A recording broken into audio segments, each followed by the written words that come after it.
தாத்தா இறந்துட்டா இந்த கதை நல்லா இருக்காதுன்னு நினைக்கிறவங்க இந்த வீடியோக்கு ஒரு லைக் பண்ணி தெரிவிங்க. பார்த்தீங்கன்னா சித்ரா தேவி தாத்தாவை பிரைன் வாஷ் பண்ணி எனக்கு சொத்தை எழுதி கொடுங்கன்னு சொல்லிட்டு கேட்குறாங்க.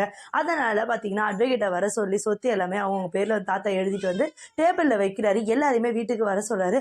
அட்வொகேட் பார்த்தீங்கன்னா ஒவ்வொருத்தருக்கும் ஒவ்வொரு சொத்தை வந்து வாசிக்கிறாரு சமமாக. பார்த்தீங்கன்னா அதுலேயுமே சித்ரா தேவி பார்த்தீங்கன்னா எனக்கு இதுக்கு ஏன் தரல, எனக்கே அது தரல, சூர்யாவுக்கு மட்டும் கம்பெனியை கொடுக்குறீங்க ஏன் தரல சொல்லிட்டு ஒரு மாதிரி பேசிட்டு இருக்கிறாங்க. ஆனால் சூர்யாவுக்கு பார்த்தீங்கன்னா பயங்கரமாக கோவம் வந்துடுது. அங்கேருந்து வந்துட்டு எல்லா சொத்து பத்தத்தையுமே வந்து கிழிச்சு போட்டுறாரு. எங்களுக்கு சொத்தெல்லாம் முக்கியம் இல்லை தாத்தா, எனக்கு நீங்கள் தான் முக்கியம். உங்களை எப்படியாச்சு நான் எவ்வளோ செலவு பண்ணாலுமே சரி இந்த உங்களை காப்பாற்றாமல் நான் விட மாட்டேன். எந்த இதை எல்லைக்கு போனாலும் உங்களை காப்பாற்றுவேன் நான். நீ எங்களுக்கு வேணும் தாத்தா அப்படின்னு சொல்லிட்டு பார்த்தீங்கன்னா சூர்யா சொல்லிட்டு இருக்காரு. சித்ராதேவி பார்த்தீங்கன்னா கோவம் வந்தது. சூர்யா உனக்கு அறிவு இருக்கா, எதுக்கு இப்போ கிழிச்சு போட்ட, சொத்தை பிரித்து கொடுத்ததுக்கு அப்புறம் அப்படின்னா ஏன் சித்தி உங்களுக்கு சொத்து தான் முக்கியமா, அப்போ தாத்தா முக்கியம் கிடையாதா? உங்களுக்கும் உங்கள் பிள்ளைக்கு அப்போ பாரு பணம் தான் இருந்துட்டு இருக்கீங்க. இங்கே ஒரு உயிர் சம்மந்தப்பட்டது. எங்கள் தாத்தா நல்லா ஆனதுக்கப்புறம் அப்புறம் எழுதி கொடுக்கும்போது நீங்கள் வாங்கிக்க. இந்த சொத்தெல்லாம் பிரிக்கக்கூடாது.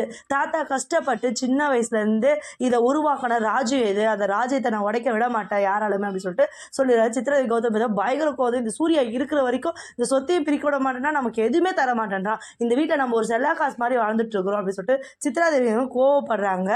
சூர்யா இப்படியே இருந்துட்டா நம்ம வாழ்க்கை என்ன ஆகிறது, நம்ம எப்படியாவது முயற்சி பண்ணணும், நம்ம இனிமே அன்பா இருக்கணும் அப்படின்னு சொல்லிட்டு சூர்யா கிட்ட போயிட்டு அவங்களே வந்து அன்பா இருக்கிற மாதிரி நடிச்சிட்டு இருக்கிறாங்க.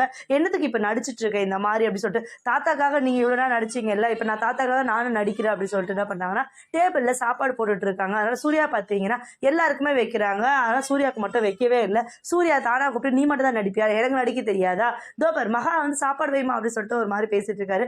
மகாவுக்கு பார்த்தீங்கன்னா ரொம்ப சந்தோஷமாயிடுது. சாப்பாடு வைக்கிறாங்க. ராஜலட்சுமி பார்த்தீங்கன்னா ரொம்ப ஷாக் ஆயிடுறாங்க. என்ன இவன் பேச மாட்டான் கொல்ல மாட்டான்னு சொல்லி தான் இந்த மாதிரி நடிச்சிட்டு இருக்கானே, ஓ தாத்தாக்காக நடிச்சிட்டு இருக்கானோ அப்படின்னு சொல்லிட்டு யோசிச்சுட்டு இருக்கிறாங்க.